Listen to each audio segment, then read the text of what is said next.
Assalamualaikum warahmatullahi wabarakatuh. Salam sejahtera bagi kita semua. Salam persahabatan dari saya, Al-Fakir Ahmad Askal Zaini. Di video kali ini saya akan memutarkan sebuah video, yaitu dari Habib Rizik Syihab dan Kiai Imad Tudin Usman Al-Bantani, yaitu video tentang Sunan Gunung Jati. Seperti apa? Sampean semua lihat sendiri. Bismillah. Sebelum saya lanjutkan, kita mesti tahu dulu, saudara, apa hubungannya dengan masyarakat Sunda, saudara. Nah, hubungannya mari kita lihat, saudara, bahwa Sunan Gunung Jati menikah dengan Nyai Rara Santang, putri Prabu Siliwangi, Raja Pajajaran Jawa Barat, saudara. Takbir, takbir. Berarti Sultan Hasanuddin cucu daripada Prabu Siliwangi, saudara. Makanya jangan kaget kalau Sultan Hasanuddin itu, saudara, pemuda yang gagah, berani, cerdas, dari garis bapaknya Asmat Khan, saudara, turunan Nabi, dari garis ibunya Raja Sunda, Raja Pajajaran. Siapa yang tidak kenal Prabu Siliwangi? Betul, betul. Kira-kira jelas tidak? Ini yang saya sampaikan terang terang. Sadayana terang terang. Saya sadayana parantos ngantos. Betul. Sudah atau lanjut? Sudah atau lanjut? Ini sejarah, saudara. Ini sengaja saya sampaikan supaya jangan ada yang kurang ajar merubah-rubah nasab wali songo, saudara. Oke. Dan sekarang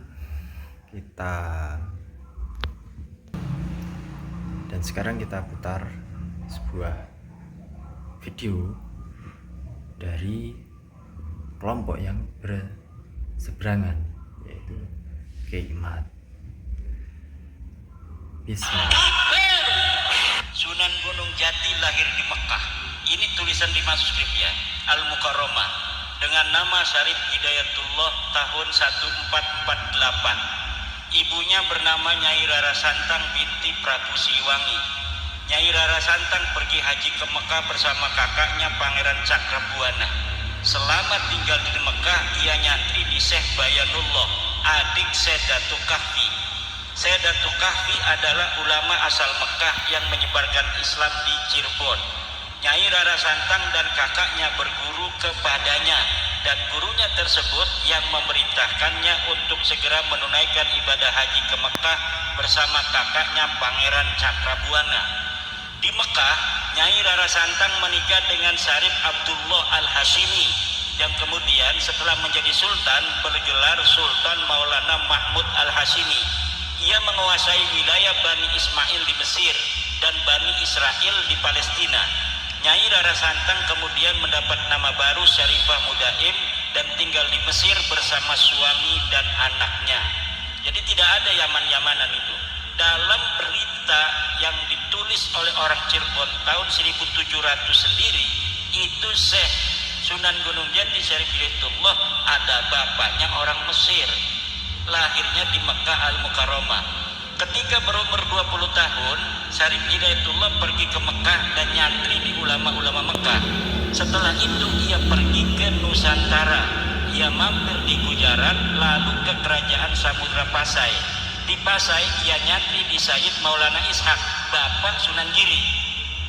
Dari Pasai ia berlayar menuju Banten. Dari Banten kemudian menuju Surabaya untuk nyantri di Sunan Ampel. Sunan Gunung Jati nyantrinya di Sunan Ampel setelah nyantri di bapaknya Sunan Giri di Aceh. Setelah beberapa lama barulah ia diperintahkan menemui pamannya di Cirebon untuk menyebarkan agama Islam.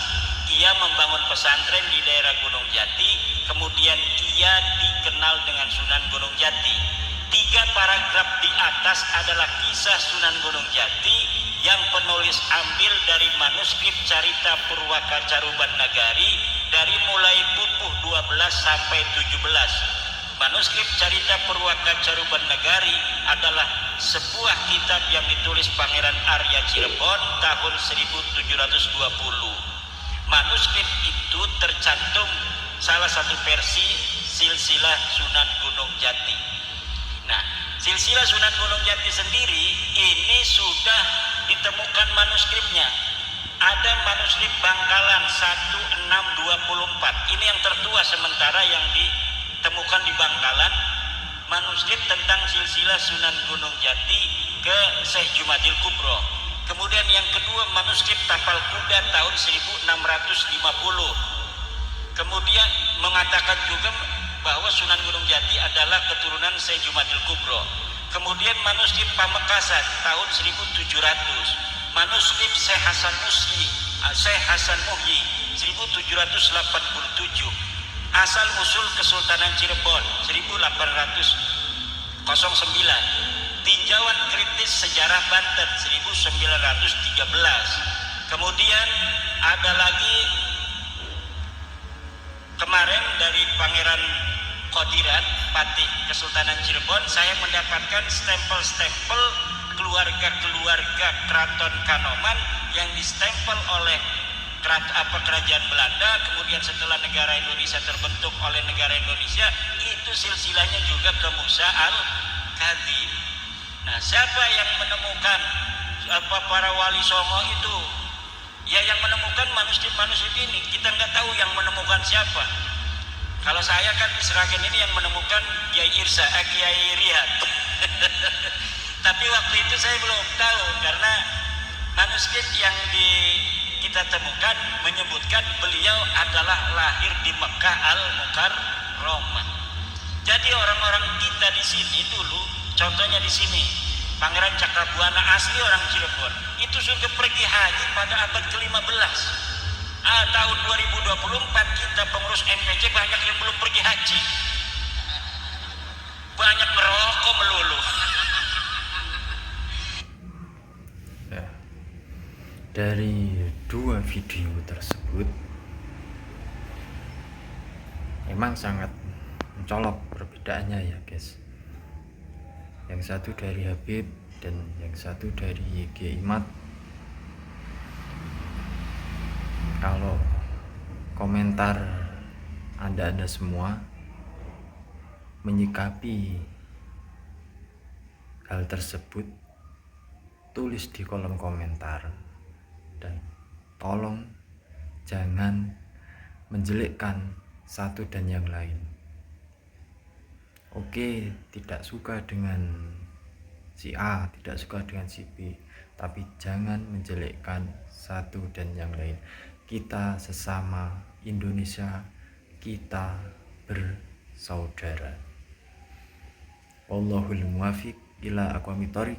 Wassalamualaikum warahmatullahi wabarakatuh.